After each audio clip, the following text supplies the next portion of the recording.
Lecture matter affidavit হলফনামা। Affidavit হলফনামা হাইকোর্টের সকল মামলায় একই রকম। একটি এফিডেভিট হলফনামা ভালোভাবে বুঝে মুখস্থ করলে সব মামলায় এই এফিডেভিটটি দেওয়া যায়। এফিডেভিট শুদ্ধভাবে লিখতে হলে সবার আগে মূল মামলা প্রশ্নটি বাংলায় সবার আগে ভালোভাবে বুঝতে হবে। মূল মামলা অবলিক প্রশ্ন ভালোভাবে না বুঝলে এফিডেভিট সঠিকভাবে দেওয়া যায় না। মামলা অনুযায়ী এফিডেভিটের নাম, ঠিকানা, স্থায়ী ঠিকানা, বর্তমান ঠিকানা, জাতীয় পরিচয়পত্র নম্বর সঠিকভাবে দিতে হয়। এফিডেভিট হলফনামা লেখার formula: capital A = IS VP2 DAA FONNIS, ড্যাফোনিস PPP ADDASC, IS VP2 A = IS VP2 ড্যাফোনিস পাড্ডাস। এই ফর্মুলাটি আমি আবিষ্কার করেছি এফিডেভিট এর জন্য।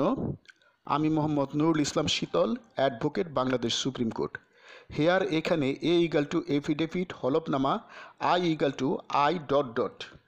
S = son daughter wife brother sister of ... and ... V of blessed ... P post office, P police station, D district ... A at present hyphen, A is equal to age about ... F by faith ... O by occupation ... N by nationality ... N national identification number ... I = 1 that I am the petitioner ... S = 2 that the statements ... P = 3 that the papers and documents ...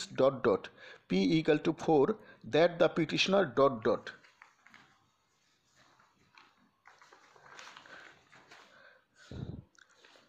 P = prepared in my office. A = advocate. D = deponent. D = the deponent is known to me and identified by me. A = advocate. S = solemnly affirmed before me by the said ... C = capital letter Commissioner of Affidavit, supreme court of Bangladesh, high court division, Dhaka. NB formula অনুযায়ী বিস্তারিত সম্পূর্ণভাবে এফিডেভিটের format অনুযায়ী এই formula অনুযায়ী সাজাতে হবে। Lecture সমাপ্ত।